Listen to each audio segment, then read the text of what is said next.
26장. 아그리빠가 바울에게 말했습니다. 당신 자신에 대해 해명할 기회를 주겠다. 그러자 바울이 손을 들어 올리며 변명을 하기 시작했습니다. 아그리빠 왕이시여, 저와 관련하여 유대인들이 고소한 것에 대해 오늘 왕 앞에서 해명하게 된 것을 다행으로 생각합니다. 그것은 왕께서 유대인의 관습과 유대인들이 서로 다투고 있는 문제들을 잘 알고 계시기 때문입니다. 부탁드리고 싶은 것은 제 말을 끝까지 들어달라는 것입니다. 모든 유대인들은 저의 일생을 다 알고 있습니다. 저의 어린 시절부터 시작하여 동족 가운데서 그리고 예루살렘에서 어떻게 살아왔는지 잘 알고 있습니다. 그들이 저를 안 지는 오래되었습니다. 그들은 하려고만 했다면 제가 우리 종교의 가장 엄격한 바리새파 사람이고 바리새파 사람으로서 생활하였다는 것을 증언할 수도 있을 것입니다. 지금 제가 여기에 서서 재판을 받게 된 것은 하나님께서 우리 조상들에게 약속하신 것에 대한 소망 때문입니다. 이 소망은 우리 12지파가 밤이나 낮이나 열심을 다해 하나님을 섬기면서 그 약속이 이루어지기를 바라는 것이었습니다. 왕이시여, 바로 이 소망 때문에 저는 유대인들에게 고발을 당한 것입니다. 여러분은 어찌하여 하나님께서 죽은 사람을 살리시는 것이 믿지 못할 일이라고 생각하십니까? 한때는 저 역시 나사렛 예수의 이름을 반대하는 일에 온 힘을 쏟아야 한다고 확신했던 사람입니다. 제가 예루살렘에서 했던 일이 그런 일이었습니다. 저는 대제사장들에게 권한을 받아 많은 성도들을 감옥에 가두었습니다. 그리고 그들을 죽이는 일에 찬성했습니다. 저는 회당마다 찾아다니면서 여러 번 그들을 처벌했으며 강제로 예수님을 저주하게 했습니다. 그들을 향한 저의 분노가 어찌나 심하였던지 저는 다른 도시에까지 찾아다니면서 그들을 박해하기도 했습니다. 그러다가 한 번은 대제사장들에게 권한을 위임받아 다마스커스로 가게 되었습니다. 왕이시여, 저는 그곳을 향해 가다가 정오쯤 되어 하늘에서 해보다 더 밝은 빛이 저와 제 일행을 둘러 비추는 것을 보았습니다. 우리는 모두 땅에 엎어졌습니다. 그때 저는 히브리 말로 사울아, 사울아, 네가 어찌하여 나를 박해하느냐? 가시도 친 채찍을 발로 차보아야 너만 다칠 뿐이다 라는 음성을 들었습니다. 제가 주님, 당신은 누구십니까? 라고 묻자 주님께서는 이렇게 말씀하셨습니다. 나는 네가 박해하는 예수다. 일어나라. 발을 딛고 서라. 내가 이렇게 내게 나타난 것은 너를 나의 일꾼으로 삼아 네가 본 것과 앞으로 내가 내게 보여줄 것을 사람들에게 증언하도록 하기 위해서이다. 내가 너를 이 백성과 이방인들에게서 구원할 것이며 너를 이방인에게로 보내어 그들의 눈을 뜨게 하고 어둠에서 빛으로 사탄의 세력에서 하나님께로 돌아오게 하겠다. 그리하여 그들의 죄를 용서받을 수 있게 하고 또 나를 믿어 거룩하게 된 백성들과 한 자리에 들게 하겠다. 아그리빠 왕이시여, 저는 하늘로부터 받은 이 환상에 복종하지 않을 수 없었습니다. 저는 처음에는 다마스커스 사람들에게, 그 다음에는 예루살렘과 유대 지방의 모든 사람들에게, 나중에는 이방인들에게까지 회개하고 하나님께 돌아와서 회개한 모습으로 행동으로써 보이라고 선포했습니다. 이런 일들 때문에 유대인들이 저를 성전에서 붙잡아 죽이려고 했습니다. 그러나 저는 이날까지 하나님의 도우심을 받아왔습니다. 그래서 지금 제가 본 것을 이 자리에서 높은 사람이나 낮은 사람이나 모든 사람들에게 증언하고 있습니다. 저는 모세와 예언자들이 앞으로 일어나리라고 예언한 것 이외에는 아무것도 말하지 않았습니다. 모세와 예언자들은 그리스도께서 고난을 당하신다는 것과 죽은 자들 가운데서 먼저 부활하실 것과 자기 백성과 이방인들에게 빛을 선포하실 것을 예언했습니다. 바울이 이런 식으로 변명하자 베스도가 바울을 향해 큰 소리로 바울아, 네가 미쳤구나. 너의 많은 학식 때문에 네가 미쳐버렸다. 라고 말했습니다. 그러나 바울은 이렇게 대답했습니다. 베스도 각하, 저는 미치지 않았습니다. 제가 드린 말은 다 사실입니다. 전부 맑은 정신으로 하는 말입니다. 아그리빠 왕이 이 사실을 알고 계시므로 제가 꺼리낌 없이 말씀드릴 수 있었던 것입니다.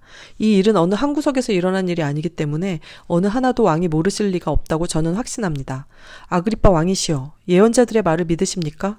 믿으시는 줄 압니다. 그러자 아그리빠 왕이 바울에게 말했습니다. 그토록 짧은 시간에 나를 설득하여 그리스도인이 되게 할 수 있다고 생각하는가? 바울이 대답했습니다. 짧은 시간이든 긴 시간이든 왕뿐만 아니라 지금 제 말을 듣고 있는 모든 사람들이 이렇게 결박된 것 말고는 저처럼 되기를 하나님께 기도합니다. 그러자 아그리빠 왕과 베스도 총독과 베니게를 비롯해서 그들과 함께 앉아있던 사람들이 다 일어났습니다. 그들은 그 방을 나갔습니다. 그들은 서로 이야기하면서 이 사람은 사형을 당하거나 감옥에 갇힐 만한 일은 하나도 하지 않았다고 말했습니다. 아그리빠는 베스도에게 이 사람이 황제에게 상소하지 않았다면 지금 석방될 수도 있었을 텐데 라고 말했습니다. 27장. 우리가 배를 타고 이탈리아로 가기로 결정되자 그들은 황제 부대 소속 율리오라는 백부장에게 바울과 다른 죄수들을 넘겨주었습니다. 우리는 아드라무테노에서 온 배를 타고 떠났습니다. 그 배는 아시아 지방의 여러 항구를 거쳐가는 배였습니다. 데살로니가 출신의 마케도니아 사람인 아리스다고가 우리와 함께 가게 되었습니다. 이튿날 우리는 시돈에 도착했습니다. 율리오는 바울에게 매우 친절했습니다. 그는 바울이 자유롭게 친구들에게 갈 수 있게 해주었고 그들이 바울에게 쓸 것을 줄 수 있게 하였습니다. 시돈을 떠나 항해를 계속하려고 했을 때 맞바람이 세차게 불어와 키프로스 섬에 바짝 붙어 항해해야 했습니다. 우리는 길리기아와 밤빌리아 앞 바다를 가로질러 항해한 후에 루기아 지방의 무라에 도착했습니다. 그곳에서 로마 군대 백부장은 알렉산드리아를 떠나 이탈리아로 가는 배를 발견하고 우리를 그 배에 태웠습니다. 우리는 며칠 동안 천천히 항해한 끝에 간신히 니도 앞바다에 이르게 되었습니다. 맞바람이 너무 세차게 불어와 우리가 가려던 항로로 더 이상 나아갈 수 없어서 살몬의 맞은편에 있는 크레타 섬을 끼고 항해하였습니다. 우리는 해안가를 떠나 어렵게 항해하여 라세아라는 도시에서 가까운 아름다운 항구라 하는 곳에 도착하였습니다. 시간을 많이 빼앗긴 데다가 이미 금식 기간도 지나 더 이상 항해하는 것이 위험했으므로 바울이 그들에게 충고했습니다.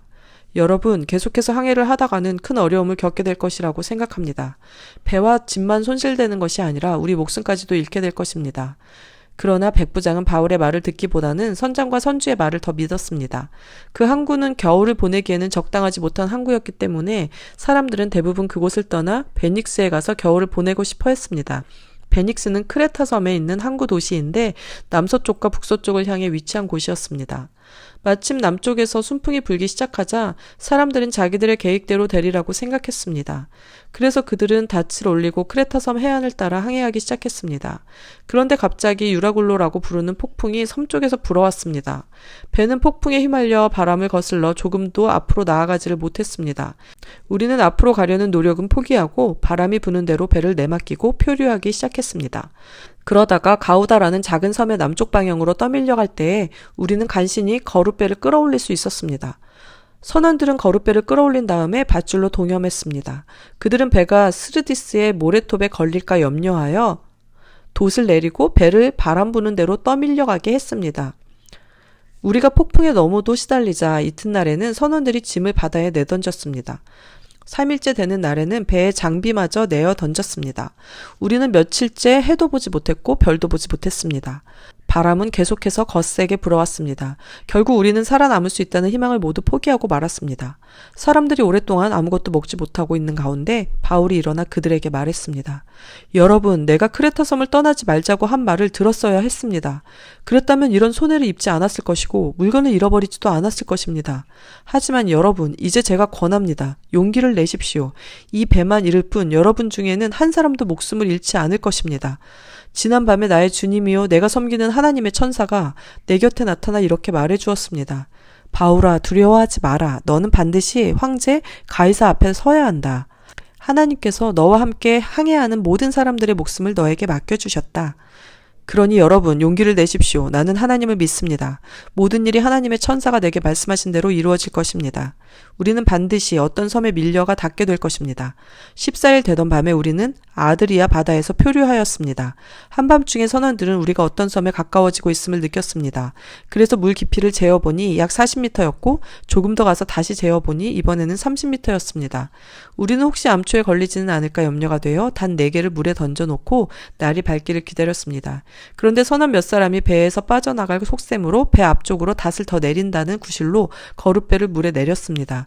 그러자 바울이 백부장과 군인들에게 이 사람들이 배에 남아있지 않으면 당신들마저 구조되지 못합니다. 라고 말했습니다. 그래서 군인들이 밧줄을 끊어서 거룻배를 떼어버렸습니다. 날이 밝을 무렵 바울은 모든 사람에게 음식을 먹으라고 권하면서 말했습니다. 지난 14일 동안 여러분은 마음을 졸이며 지금까지 아무것도 먹지 않고 지냈습니다.